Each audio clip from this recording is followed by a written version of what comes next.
अलबेले किस्सों की दास्तां के सिलसिले शुरू हुए, बनके कहानियां कहानियां।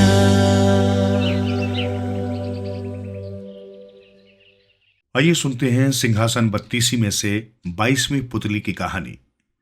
22वें दिन जब राजा भोज सिंहासन पर बैठने के इरादे से आगे बढ़े तो सिंहासन की 22वीं पुतली ने उनका मार्ग रोक लिया। सिंहासन से निकलकर जैसे ही पुतली राजा भोज की ओर बढ़ी वो पीछे हट गए, लेकिन पुतली ने मुस्कुराकर राजा का स्वागत किया और कहने लगी, हे राजन, व्यर्थ की जिद छोड़ दो और अपने राज्य कार्य को देखो। सिंहासन पर बैठ पाने के कारण उदास भी मत हो, तुम इसके योग्य नहीं हो।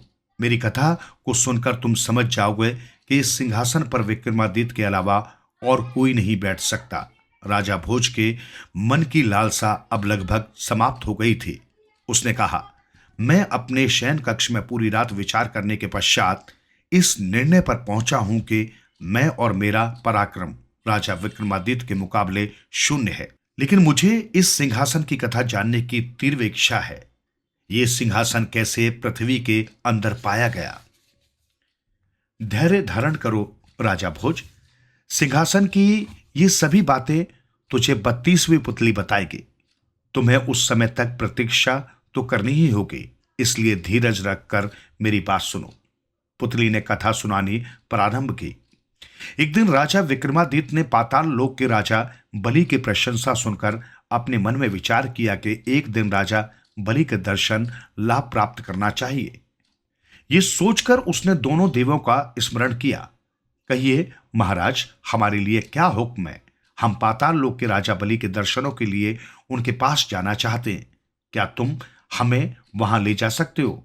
विक्रमादित्य ने अगिया व बेताल के सामने अपनी इच्छा प्रकट की। ये सुनते ही अगिया व बेताल कहने लगे, महाराज, ये बात हम आपको पहले भी बता चुके हैं कि आपकी आज्ञा अनुसार हम आपको कहीं भी ले जा सकते हैं, जब भी व जहां भी आप चाहे, केवल आज्ञा दें। ये कहकर वो दोनों देव महाराज विक्रमादित्य को लेकर पल भर में ही पाताल लोक जा पहुंचे। राजा बलि को जब ये खबर मिली तो अपने दूतों के हाथ उसने ये संदेश भिजवाया, वो सत्य है कि महाराज विक्रमादित्य ने बड़ा यश कमाया है, लेकिन मैं उन्हें दर्शन नहीं देना चाहता। बलि के दूतों ने राजा विक्रमादित्य से आकर कहा, महाराज, वे आपको दर्शन नहीं देना चाहते।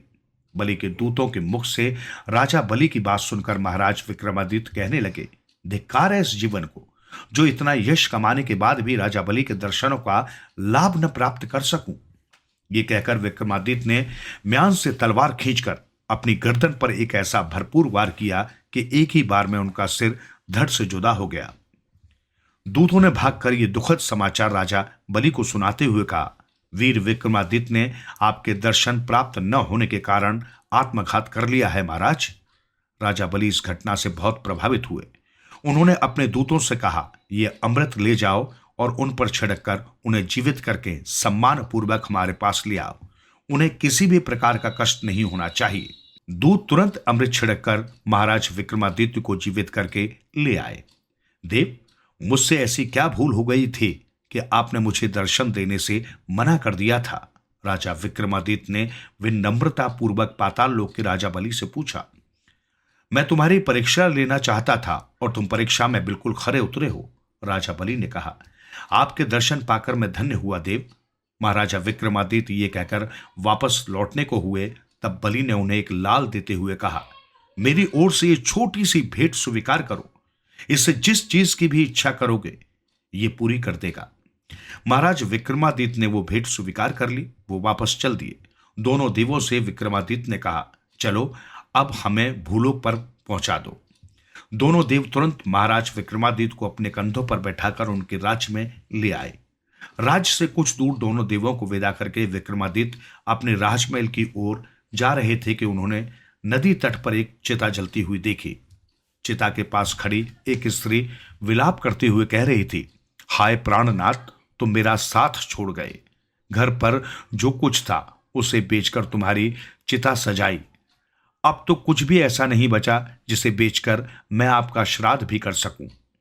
मैं कैसी अभागिनी स्त्री हूं हे प्राणनाथ, मैं तुम्हारे बिना कैसे रह सकूंगी? मुझे भी अपने साथ क्यों नहीं ले गए? स्त्री के इस करुण विलाप को सुनकर महाराज विक्रमादित्य से रहा नहीं गया। वे तुरंत उसके पास जा पहुंचे और कहने लगे, देखो बहन, जीवन मृत्यु पर किसी का भी कोई वश नहीं चलता। जो इस जगत में जन्मा है, एक न एक दिन उसकी मृत्यु निश्चित है। तुम धैर्य धारण करो। लो, ये लाल रख लो। ये तुम्हारी आवश्यकताएं पूरी करता रहेगा। रोना धोना त्याग कर अपने घर जाओ और शेष जीवन आराम पूर्वक व्यतीत करो। वो स्त्री राजा विक्रमादित्य से लाल लेकर बोली, भगवान तुम्हारा भला करे। तुमने विपत्ति के इस समय मेरी मदद करके मुझ अभागन पर बहुत बड़ा उपकार किया है। नहीं बहन, मैंने तुम पर कोई उपकार नहीं किया। मैंने तो केवल अपने धर्म का पालन किया है, राजा विक्रमादित्य ने कहा। यह सुनकर वो स्त्री लाल लेकर अपने घर लौट गई। लाल के द्वारा उसने अपने दैनिक जीवन की सभी सुख सुविधाएं जुटा ली। वो अपना जीवन सुख से बिताने लगी। उसका जीवन इतना सुखद हो गया कि वो महाराज विक्रमादित्य को आशीष देते हुए नहीं थकती थी। सुन राजा भोज, पुतली ने कथा के अंत में कहा, आत्मघात करके राजा बलि के दर्शन पाकर भेंट स्वरूप लाल पाने वाले महाराज विक्रमादित्य ने जरूरतमंद उस स्त्री को जिस प्रकार खुले दिल से वो लाल दे दिया, क्या ऐसा दान कोई और दे सकता है इस संसार में? राजा भोज ने मन ही मन विक्रमादित्य के उपकार की बात स्वीकार कर ली।